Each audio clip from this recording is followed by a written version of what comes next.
मसला ये है कि फर्ज कर लें कि इंडिया जो है वो अटैक करता है पाकिस्तान के ऊपर और वो गोलाबारी करता है, तो गोला पहले ये नहीं पूछेगा आप पाकिस्तान तहरीक इंसाफ है तो आप घर चले जाएं और जो बाकी लोग हैं वो सामने खड़े हो ताकि उनके सीने चाक कर दिया जाए।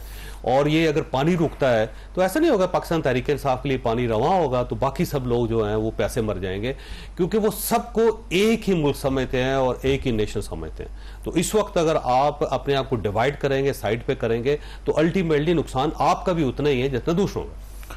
तो साहब आपने एक हद तक बात ठीक की है और एक हद तक उस बात को आगे बढ़ाना चाहिए था। मामला ये है कि गोला लगेगा तो बिल्कुल उसमें कोई वो नहीं देखेगा कि ये पीटीआई का है या ये सेक्रेटरी जनरल है पीटीआई का या सदर है या नून लीग का है या कोई और जगह है, बिल्कुल वो नहीं देखेगा।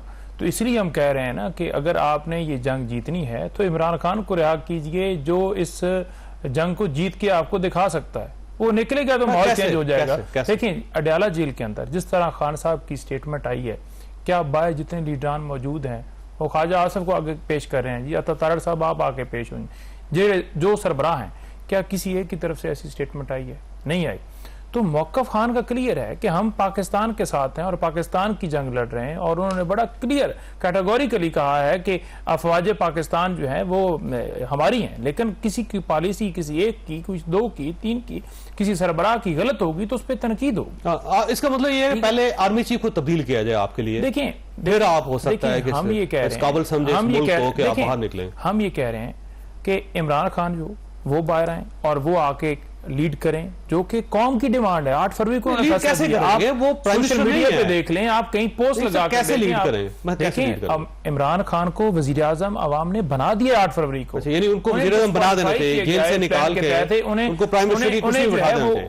देखें तो शहबाज शरीफ साहब को वजीर आजम बनाया गया, वहां बताए ना 8 फरवरी को। आपका ख्याल ये है कि इमरान खान साहब को जेल से निकाल के प्राइम मिनिस्टर की कुर्सी पे बिठा दिया जाए, फिर वो लीड करेंगे, फिर पाकिस्तान जीत जाएगा, फिर पानी रवा हो जाएगा, फिर जंग जीत जाएंगे। देखें 1 मिनट का काम है, सबको पता है कि फार्म 47 के मुताबिक ये सारा सेटअप बैठा हुआ है। जितने उस काबीना के अंदर बैठे हुए थे, वो जो सारी ब्रीफिंग हो रही थी, एक शख्स की तस्वीर उठा के दिखा दें कि ये अपने वोटों से आया हुआ है। तो आप ब्रीफिंग ले रहे हैं जी, ब्रीफिंग दे रहे हैं, जो मुल्क का सरबराह है, जो दुनिया का पॉपुलर। अब ये फरमाइए, इसका मतलब ये हुआ कि जब तक प्राइम मिनिस्टर को इमरान खान साहब को रिहा नहीं किया जाता और उन्हें प्राइम मिनिस्टर नहीं बनाया जाता, उस वक्त पाकिस्तान तहरीक इंसाफ किसी जगह पार्टिसिपेट नहीं करेंगे। देखिए ओवरऑल अगर पूरे मुल्क की सूरत हाल की बात की जाए ना, इंटरनल हो या एक्सटर्नल हमारे जो मामला चल रहे हैं, तो आपके मुल्क की डायरेक्शन ठीक ही नहीं हो सकती जब आप मुल्क के अंदर तमाम तर मामला को ठीक तरीके से नहीं चलाएंगे। ठीक है, अगर आप ठीक तरीका वो है नहीं, जो आपका तरीका ठीक तरीकाकार वो है कि आप अपना फोकस इन चीजों से हटाइए कि उसको जेल में डाल दो, उससे मुलाकात पे पाबंदी लगा दो,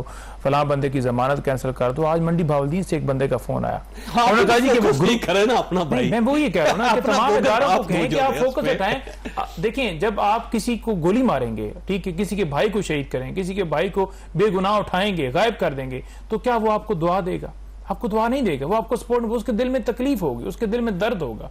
ये आवाम की इस वक्त सूरत बड़ी दिलचस्प है कि आपके दौर में 3 प्राइम मिनिस्टर जो थे जेल के अंदर नीचे सुलाया जाता था उनको, एक प्रेसिडेंट जो था उनके साथ ये सलूक किया जाता था, और जो खवातीन मुख्तलिफ जो पार्टियों की थी उनके साथ ये सलूक होता था। पूरी की पूरी पार्टियां उस वक्त जेल के अंदर थी, उस वक्त ठीक था ये सब कुछ।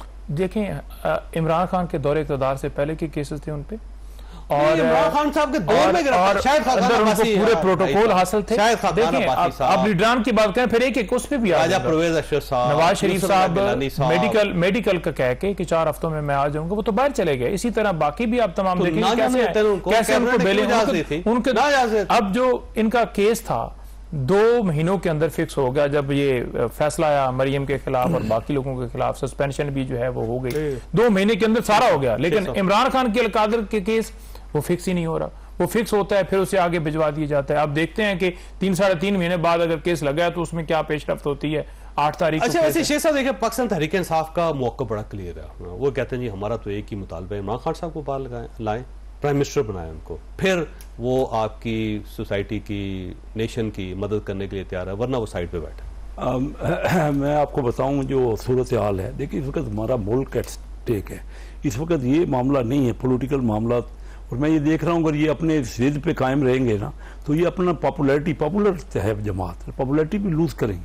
लेकिन लोग इस वक्त मुल्क के साथ खड़े हैं। मैंने आपको अपनी आज रैली का जिक्र किया, इनका राइट है जो ये कर रहे हैं, लेकिन जनरल साहब ने जिस तरह बात की तो जमहूरियत को बदनाम करने वाली बात है। अभी मुल्क हमारा एक बहुत बड़ी ताकत, और उन्होंने प्रैक्टिकली शुरू कर दी है ना, पानी हमारा रोकना शुरू कर दिए, हमारा तो सारी एट स्टेक है हर चीज़, तो हमें कोई ना कोई एक्शन लेना है ना। 2014 में प्रेसिडेंट शी आ रहे थे, उस वक्त जब भी मुल्क कोई तरक्की करने लगता है, इनके धरने और इनकी ये क्यों मुल्क के खिलाफ इस तरह की बातें करते हैं।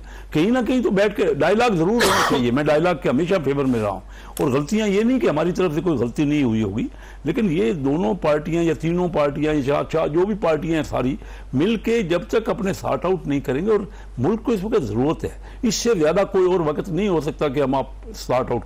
ब्रीफिंग में ये नहीं आते, असम्बली में आज भी सारी तकारीर होती रही है मुखालफत में, ये वक्त नहीं है। अपने वक्त पे हम वो भी बाकी चीजें भी कर लेंगे, लेकिन इस वक्त तो एक ही मामला है कि इंडिया बेंट अपोन है आप पे हमला करने का, और इस वक्त भी अगर हम अपने इस वक्त भी हाई अलर्ट है बिल्कुल हर किस्म के, और ऑलरेडी मैंने आपको बताया कि उनका बजट हमारे बजट से 10 गुना है, इतनी बड़ी ज्यादातर रिजर्व भी बहुत ज्यादा सर, बहुत रिजर्व तो है, इसीलिए तरक्की कर गया। पर ये तो फौजी बात कर रहा हूँ ना, इस वक्त तो डिफेंस का कहीं भी इतना जो बैलेंस तो है ही नहीं, हमारे इस खित्ते में बैलेंस नहीं है, इसीलिए उसका तकब्बर और गरूर खत्म नहीं हो रहा।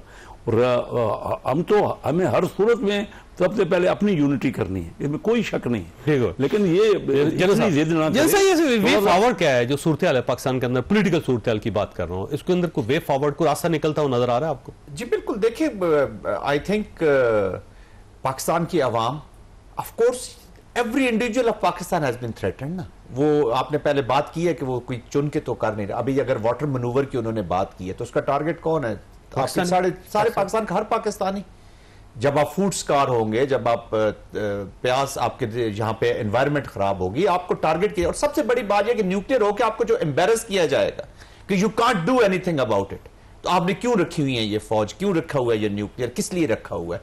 एक कौम की अहमियत भी कोई चीज होती है। तो आई थिंक वे फॉरवर्ड, देखिए मैं तो हमेशा ये कहता हूं कि हमारे प्रोसेसेस में जान डालने की जरूरत है, आइन के नीचे चलने की जरूरत, और तमाम अपने अपने जो जहां जहां पे भी है इस वक्त सिर्फ अपने हिस्से की शमा की बात करे कि मैं ये जला रहा हूं, ये इन्होंने जो जलानी है वो जलाए, नहीं जलानी ना जलाए। ये इस वक्त कोई ये ना कहे कि ये मैं तो नहीं करूंगा जी क्योंकि उन्होंने नहीं किया, इदारा ऐसे कर रहा है, पार्टी ऐसे कर रही है, गवर्नमेंट ऐसे, अपोजिशन ऐसे। इस वक्त टाइम है टू शो द यूनिटी। और हिस्ट्री बड़ी क्रूअल है जी, वो किसी को फिर माफ नहीं करती है। ये तो वो जैसे वो कुएं में वो जाते हैं ना जी, वो पानी लेने के लिए, तो एक दफा अगर भरा हुआ जाता है तो अगली दफा उसने खाली आना होता है। तो ये सिस्टम में सर्कल चलता रहेगा। देखिए पाकिस्तान के अगर प्रोसेसेस अच्छे हैं, हम सारे एज के हिस्से में पहुंच चुके हैं कि अब हमने अपनी नेक्स्ट यूथ को जो हमने देना है जनरेशन को, सारे इन्हीं लीडर्स ने या इन्हीं लोगों ने तो नहीं रहना ना।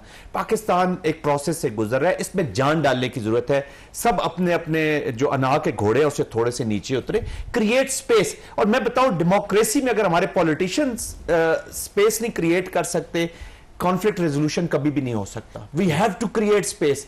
डेमोक्रेसी बहुत खूबसूरत चीज है, अगर जेन्युइन डेमोक्रेसी हो तो एक खूबसूरत चीज है, उसमें स्पेस क्रिएट होती है, आप दूसरों को, कॉन्फ्लिक्ट रेजोल्यूशन है, उसके अंदर प्रोग्रेस है, सब कुछ उसके अंदर है। और हम चाहते हैं कि अपने जो इदारों से भी इसके ऊपर से बोझ उठेगा। टू बी वेरी ऑनेस्ट, एक हिस्ट्री है ना, उस पास से हम डिटैच नहीं हो सकते। बट मैं ये कहता हूं कि पास्ट की गलतियों से let's all learn from that, उसके बैगेज में दब ना जाए और जिद ना लगा दे। ये जो अना का घोड़ा होता है ना जी, ये किसी का नहीं होता, फिर ये सबको लेकर डूबते हैं। इस वक्त जिद, अना, इस चीज में जाना या अपने लिए कुछ मांगना, मेरे ख्याल में इस वक्त मैं अगर पाकिस्तानी हूं और मैं ये कहूं कि जी चौधरी साहब मुझे ये मिलेगा तो मैं जंग पे जाऊंगा। हमारे बच्चे फौज में चले गए जी, हमने जंग को देखा है। जंग के बीच में जो फौज होती है उसका एक ही उसकी फ्यूल होता है, और वो होती है recognition by the nation, that's all. और कोई वहां पे नाम नहीं रखा हुआ। अगर कौम उसकी रिकॉग्नाइज कर लेती है तो दैट इज एनफ। और एक चीज मैं आखिरी कहूंगा कि 27,000 के करीब तो अभी हमने शहादतें ली हैं इस वॉर ऑन टेरर में। ये शहीदों का खून क़यामत के दिन हम सबके गिरेबान पकड़ेगा कि हमने जिस मुल्क के लिए खून दिया था, इरिस्पेक्टिव कि मैं किस जमात से था, किस इलाके से था, कहां से था, तो उसका तुम लोगों ने पीछे क्या किया उनका। तो फिर उसके लिए फिर हम सारे तैयार रहे उस अकाउंटेबिलिटीज के। एक छोटी सी ब्रेक हो, ब्रेक के बाद दोबारा जरूरत।